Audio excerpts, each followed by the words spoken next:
Would you look at that? It's time traveling. And? Are you not impressed? It would be if it mattered. Why do you say that? You guys are acting like we can't change our future. We're not acting. You guys are literally rewriting the future if that's the case. It wouldn't be the same as knowing what's to come and then as if not knowing what's to come. It's predestined. We're gonna hit the same end regardless. Okay, so what you're trying to say is the actions that we make aren't really real? Well, not entirely. Did you talk about the Salvatore android? I don't believe so.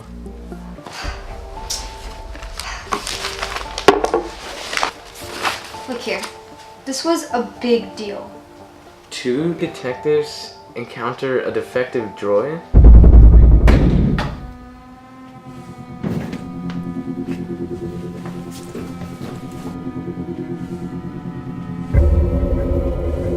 Apparently, it was rambling on about something about being free.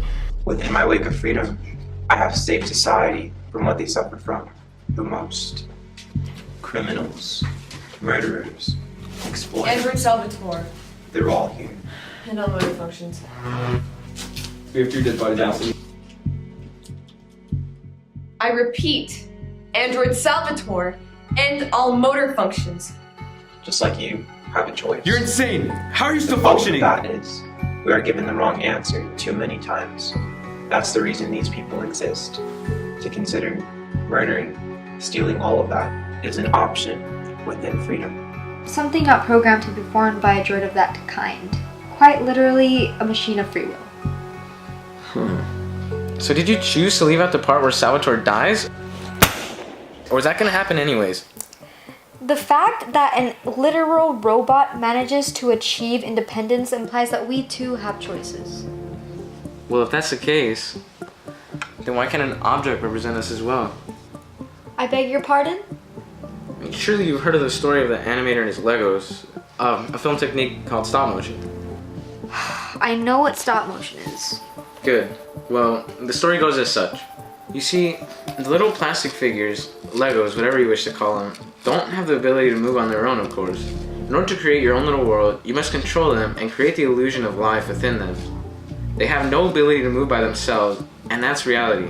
But you see, one day the animator begins to realize his figures have moved from their original location. He suspects he must have simply not put them back last night. He thinks nothing of it. And for the next week, he tries to avoid thinking of it when his figures begin to appear in the most oddest of places. Forgive me if I'm losing interest, but this doesn't sound like a real story. But then he calls a man of God. The man of God finds nothing in the Legos, so he turns them over to the field of knowledge. And knowledge sends the man to the doctor. The animator is now a patient within a mental institute. The Legos were never moving on their own. It was all inside his head. A hallucination. Schizophrenia. You can call free will whatever you want.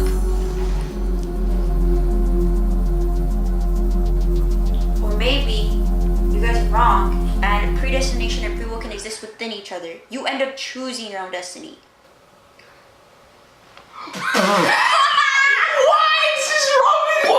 You're so silly, sweetheart. Go to bed! What are you talking about? Get some Z. Oh my god.